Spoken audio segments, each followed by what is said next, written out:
চেষ্টা করছি প্রথম দরকার। তারপরে লজিস্টিক্স সাপোর্ট যেটা আছে সেটা কিছু আসছে, আরও পর্যায়ক্রমে আসবে। আপনারা জানেন আগে দু একবার ভিজিটের পরে কয়েকজন সম্মানিত নতুন ডাক্তার সাহেবরা যোগ দিয়েছেন। আরও কিছু মেশিনপত্র যন্ত্রপাতিরও অভাব রয়েছে। আমরা চেষ্টা করছি এই প্রান্তিক অঞ্চল কলমাকান্দা হসপিটালে আমাদের মধ্যনগর ধর্মপাশা থেকে রুগী আসে। তো এই প্রান্তিক অঞ্চলে যেন যারা যেখান থেকে আসে সেবাটা যেন পান।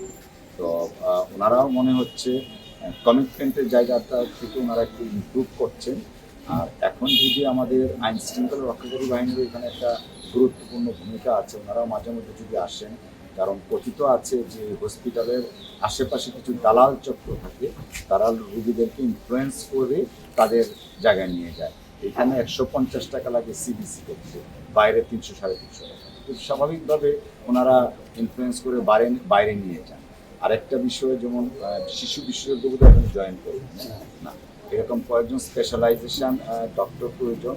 আমরা চেষ্টা করছি এমপি হিসাবে শপথ নেওয়ার পরে হয়তো 2-1 দিনের মধ্যে 3 মাস পূর্ণ হবে, বাট এই 2-3 মাসের মধ্যে আমি চেষ্টা করেছি যেন সাধারণ জনগণের যে কাঙ্ক্ষিত সেবা এবং তাদের যে সাংবিধানিক অধিকার স্বাস্থ্য সেবাটা সেটাকে পাওয়ার জন্য ওনারাও চেষ্টা করছেন, আমরাও চেষ্টা করছি। এবং ওনাদের প্রতি আমি সবসময় এটাই হাম্বলি রিকোয়েস্ট করি যে আমাদের মেন্টাল রিকনস্ট্রাকশন আগে দরকার, অর্থাৎ মানসিকভাবে আমরা আগে পুনর্গঠিত।